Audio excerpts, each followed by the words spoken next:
Assalamualaikum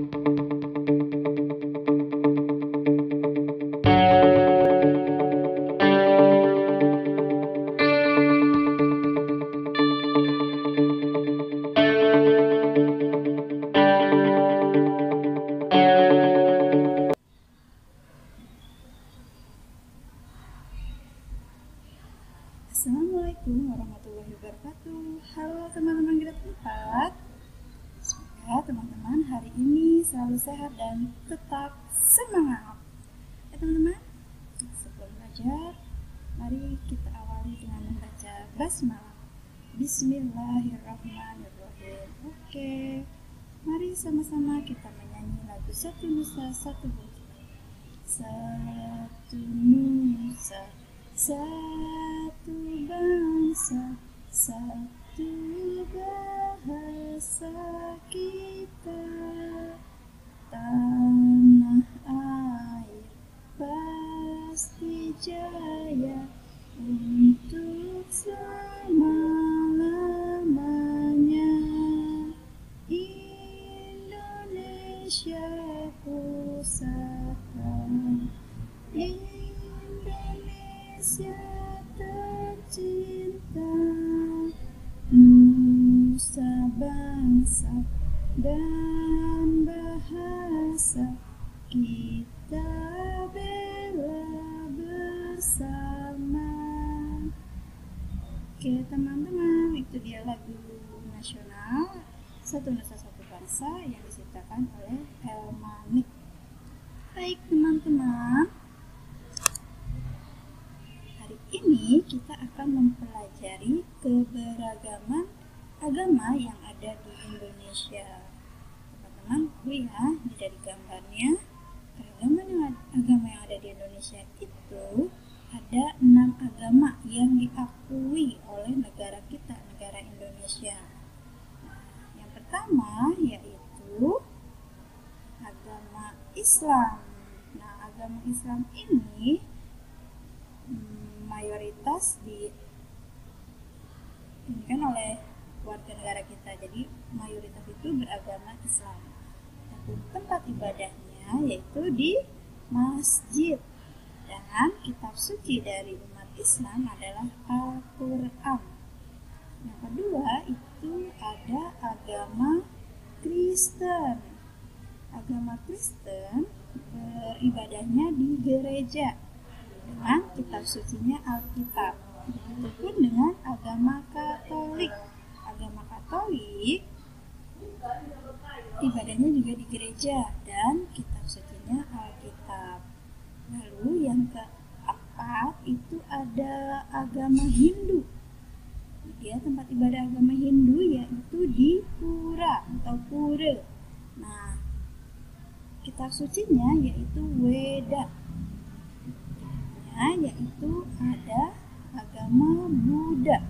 Agama Buddha tempat ibadahnya di vihara atau wihara. Nah, kitab sucinya untuk agama Buddha adalah Tripitaka. Dan yang terakhir, keragaman agama yang ada di Indonesia yaitu agama Konghucu. Nah, ini dia tempat ibadahnya yaitu Klenteng. Dan kitab sucinya yaitu Sishu atau Wuching, kitab suci dari agama Konghucu. Teman-teman, itu dia keragaman agama yang ada di Indonesia. Ada 6 agama yang diakui oleh negara kita. Nah, coba sekarang teman-teman perhatikan dari 2 rumah adat ini. Ada di pojok-pojoknya itu di beri lingkaran itu ada sudut lancip dan sudut tumpul. Oke, betul sekali, kita akan belajar tentang sudut. Tentu teman-teman sudah belajar ya saat kelas 3 sudut. Apa sih sudut itu teman-teman? Sudut adalah 2 garis lurus yang bertemu pada satu titik. Nah, di sudut itu ada yang namanya titik sudut, yaitu titik pangkal yang sama, dan ada kaki sudut, yaitu 2 garis yang membentuk sudut. Coba kita lihat di sini. Nah, yang B, huruf B ini kita namanya itu titik sudut. Sedangkan A dan C yaitu adalah memiliki sudut, yaitu dua garis yang membentuk sudut. Nah, untuk mengukur sudut itu kita harus mempunyai busur, penggaris yang mempunyai busur, yaitu berbentuk setengah lingkaran. Nah, seperti ini namanya busur, digunakan untuk mengukur sudut. Nah, bagian-bagian dari busur ini adalah yang garis tengah ini, itu adalah titik pusat busur. Nah, ini ya teman-teman, ini adalah titik pusat busur. Lalu ada skala dalam. Ini skala dalam ini teman-teman, 0, 10, 20, 30. Nah, ini ada namanya skala dalam, yaitu pengukuran sudut dari sisi kanan. Ada juga skala luar, yaitu pengukuran sudut dari sisi kiri. Yang di luar ini 10, 0, 10, 20, 30 dan seterusnya. Ini adalah alat untuk mengukur sudut. Sedangkan macam-macam sudut itu ada yang namanya sudut lurus. Nah, seperti ini sudut lurus. Jika kita merentangkan tangan itu seperti sudut lurus. Sudut lurus itu nilainya adalah 180 derajat. Ada juga sudut siku-siku. Kalau teman-teman tekuk tangan teman-teman itu akan membentuk 90 derajat. Itu namanya sudut siku-siku. Ada lagi sudut tumpul. Nah, sudut tumpul itu nilainya lebih dari 90 derajat kurang dari 180 derajat. Dan ada juga sudut lancip. Seperti ini lancip. Sudut lancip itu kurang dari 90 derajat. Jika tumpul lebih dari 90 derajat dan kurang dari 180 derajat, sedangkan sudut lancip itu kurang dari 90 derajat.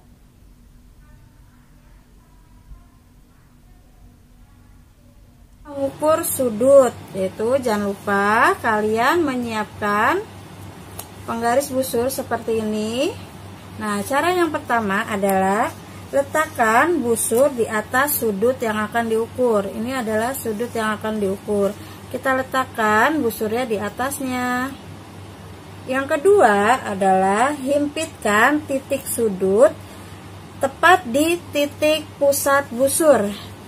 Titik sudut dihimpitkan tepat di titik pusat busur. Seperti ini.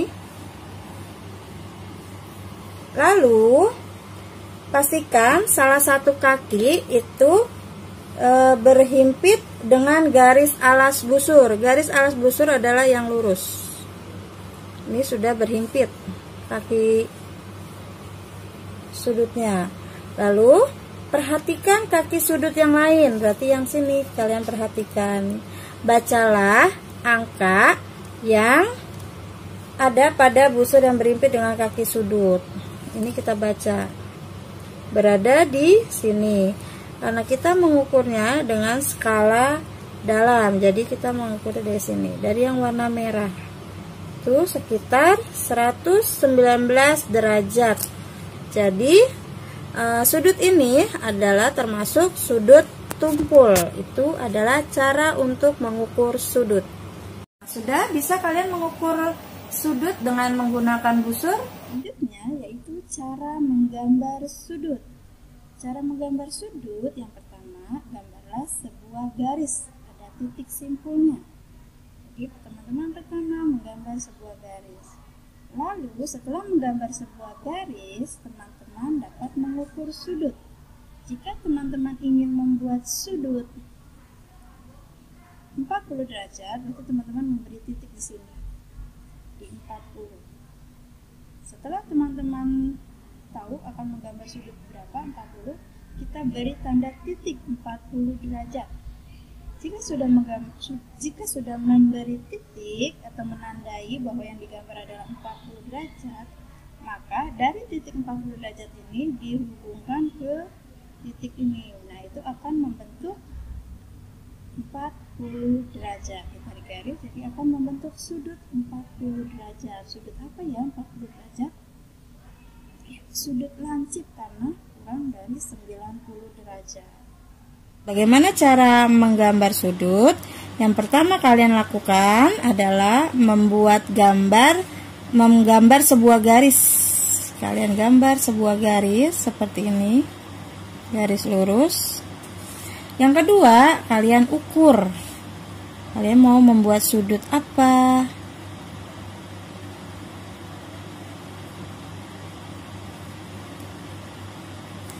Misalnya di sini di 40. Kita beri titik, tandai dengan titik. Ini juga titik sudutnya ditandai dengan titik, ini juga. Lalu keduanya ditarik garis.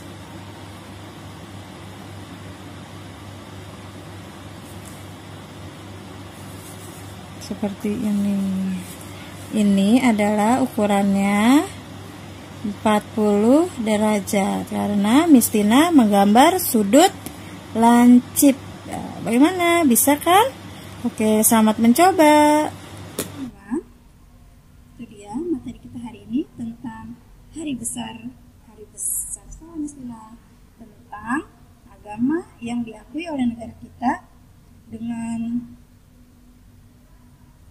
tempat ibadahnya dan kitab sucinya. Nah, tugas teman-teman yaitu teman-teman mencari, teman-teman cari dulu di internet boleh, atau tanya ayah bunda kakak boleh, tanyakan hari besar, tulis nomor 1 agama Islam, apa nama hari besarnya. Nah, seterusnya sampai ke 6 agama yang diakui oleh negara kita. Itu tugas pertama. Dan tugas kedua, teman-teman mengerjakan halaman 94, 95 dan 96. Oke teman-teman, siap ya mengerjakan tugasnya?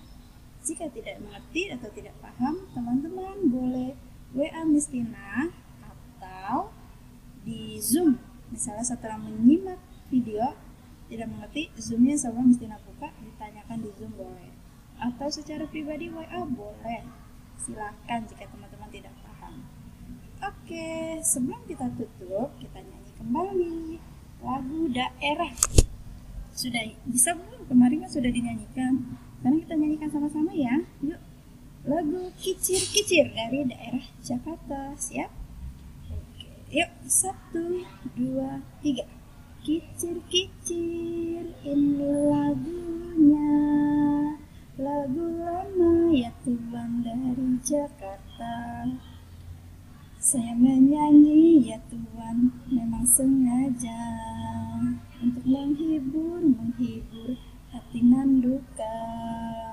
Burung dara, burung merpati, terbang cepat ya Tuhan tiada tara.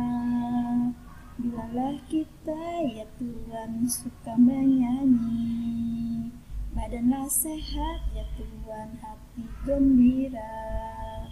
Buah mangga enak rasanya, si mana lagi ya Tuhan paling ternama.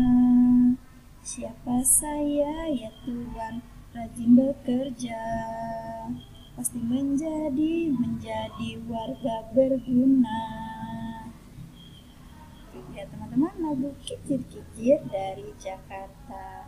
Oke, dengan selesainya kita bernyanyi lagu daerah Kicir-Kicir dari Jakarta, Miss Tina ucapkan terima kasih sudah menyimak video pembelajaran Miss Tina. Ingat ya, jika teman-teman ada yang tidak mengerti, teman-teman boleh tanya ke Miss Tina melalui WhatsApp. Dan jangan lupa untuk selalu jaga kesehatan, istirahat yang baik, makan makanan yang bergizi, sholatnya jangan lupa dikerjakan, sholat 5 waktunya, sholat duhanya. Oke teman-teman, tetap semangat dan selalu semangat belajarnya. Terima kasih. Akhir kata Miss Tina ucapkan wassalamualaikum warahmatullahi wabarakatuh. Sampai jumpa.